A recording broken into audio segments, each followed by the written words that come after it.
अब निधि का सामने आना, उसका बयान जो सामने आया, अब जांच की मांग ये भी कि निधि को भी इस दायरे में रखा जाए और कितना सच वो बोल रही है वो भी सामने लाया जाए।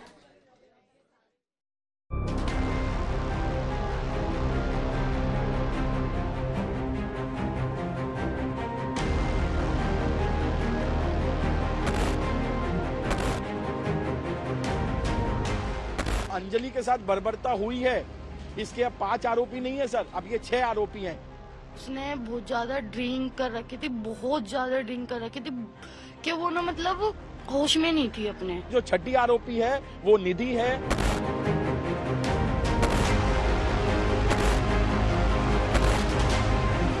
इन 5 आरोपियों पे 302 का मुकदमा लगाया जाए और निधि पे 304 का मुकदमा लगाया जाए। वो स्क्रिप्टेड इस पूरी टीम का हिस्सा है। अब इस मामले में 5 नहीं 6 आरोपी हैं। छठी आरोपी निधि है। 5 पर 302 और निधि पर 304 का केस। निधि इस स्क्रिप्ट का हिस्सा है। इन 5 आरोपियों पे 302 का मुकदमा लगाया जाए और निधि पे 304 का मुकदमा लगाया जाए। वो स्क्रिप्टेड इस पूरी टीम का हिस्सा है। सुना आपने, अंजलि का परिवार एक बार फिर दिल्ली पुलिस की थ्योरी पर गंभीर सवाल खड़ा कर रहा है। वो न केवल 5 आरोपियों पर 302 यानी हत्या का मुकदमा और निधि पर 304 यानी गैर इरादतन हत्या का मुकदमा दर्ज करने की मांग कर रहा है, बल्कि निधि को उन 5 आरोपियों की साथी भी बता रहा है, जिन्होंने 31 दिसंबर की रात अंजलि को 12 किलोमीटर तक घसीटा। अंजलि के रिश्तेदार, उसके मामा कल रात सुल्तानपुरी के SHO से मिले। उनसे आरोपियों के खिलाफ 302 की धारा लगाने की मांग की। 5 जो मुजरिम है इनको तो 302 लगनी चाहिए और फांसी मिलनी चाहिए, और जो ये लड़की है छठी, इसके ऊपर भी 304 का मुकदमा दर्ज किया जाए। लेकिन पुलिस कहती है कि किसी के खिलाफ भी हत्या की धारा लगाने के लिए पर्याप्त सबूत होना चाहिए। जो इन्वेस्टिगेशन है उसमें हम इस स्टेज पे नहीं पहुंचे हैं। जैसे कि मैंने आरंभ में बताया कि CDR और CCTV के एनालिसिस से एक्यूज्ड और डिसीज्ड का कहीं कोई कनेक्शन हमें नहीं मिला है। इसके साथ साथ जो एक्यूज्ड हैं उनका और जो आई विटनेस है उसका भी कोई कनेक्शन हमें नहीं मिला है।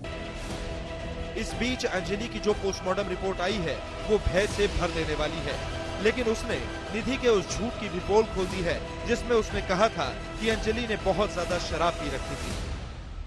वो उसने बहुत ज्यादा ड्रिंक कर रखी थी, बहुत ज्यादा ड्रिंक कर रखी थी कि वो ना मतलब होश में नहीं थी अपने। और मैं पीछे बैठकर भी मैंने गाड़ी को संभाला कि कहीं कोई हादसा ना हो जाए। मगर पुलिस कहती है कि शराब पीने की पुष्टि तभी होगी जब फाइनल पोस्टमार्टम रिपोर्ट सामने आएगी। जो पोस्टमार्टम एग्जामिनेशन की फाइनल रिपोर्ट आएगी उसके आधार पर हम कह सकते हैं कि पी थी या नहीं पी थी। वैसे भी अगर कोई ड्रिंक करता है या नहीं करता है इस केस में कोई रेलेवेंस नहीं रखता, क्योंकि 304 IPC का केस है, तो वो एक फैक्ट इरेलेवेंट है। हमारे दो सहयोगी इस वक्त हमारे साथ जुड़ रहे हैं। अरविंद ओझा जुड़ रहे हैं और हिमांशु मिश्रा जुड़ रहे हैं। अरविंद, आपका रुख करना चाहेंगे। इन शॉर्ट अगर सीधे शब्दों में कहें तो अभी तक पुलिस की जांच आगे कहां तक बढ़ी है, क्या अपडेट है इस वक्त आपके पास?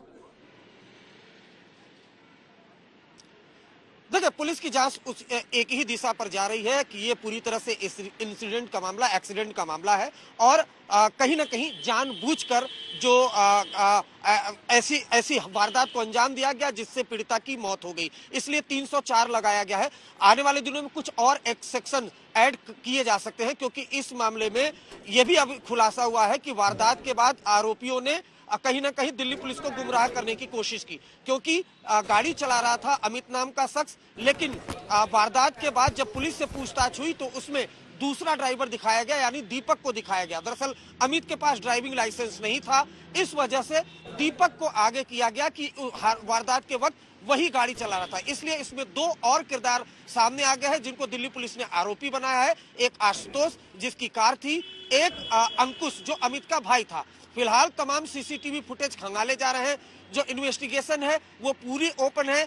अब ये केस चार्जशीट की तरफ कहीं ना कहीं बढ़ता हुआ दिखाई दे रहा है। जो सूत्र बता रहे हैं वो दिल्ली पुलिस इस मामले में जल्द ही चार्जशीट दाखिल कर देगी। एक और अहम खुलासा दिल्ली पुलिस ने यह किया है कि न अरविंद, आप बने रहिए हमारे साथ। हिमांशु भी जुड़े हुए हैं, जानकारी मैं हिमांशु से भी लेती हूँ इस खबर पर। हिमांशु, आज की अगर बात की जाए तो इन्वेस्टिगेशन के लिहाज से कितनी तेजी मिली है तफ्तीश को, क्योंकि हर बीते दिन के साथ पुलिस पर भी दबाव बन रहा है, लोग भी सच जानना चाहते हैं। बिल्कुल, देखिए 18 टीमें इसीलिए लगी हुई हैं ताकि वक्त पर इस पूरे इन्वेस्टिगेशन को पूरा किया जा सके। और देखिए इसीलिए पुलिस अलग अलग जगहों से जो पुलिस को सीसीटीवी फुटेज मिले हैं वो बेहद महत्वपूर्ण रोल इस पूरे इन्वेस्टिगेशन में निभा रहे हैं। और इसी सीसीटीवी के आधार पर पुलिस इस पूरे सीक्वेंस को, जो क्राइम सीक्वेंस है, उसको इस्टेब्लिश कर रही है। इस वक्त जहां पे हम मौजूद हैं, यहाँ पर आशुतोष, जो कि जिसका नाम तो पहले ही आ गया था, लेकिन अब वो आरोपी के तौर पे उसका नाम आया है, यही वो उसका अंदर घर है। और जो सीसीटीवी आया है एक कि किस तरीके से आशुतोष घर से बाहर आता है और आकर के आरोपियों से बात करता है।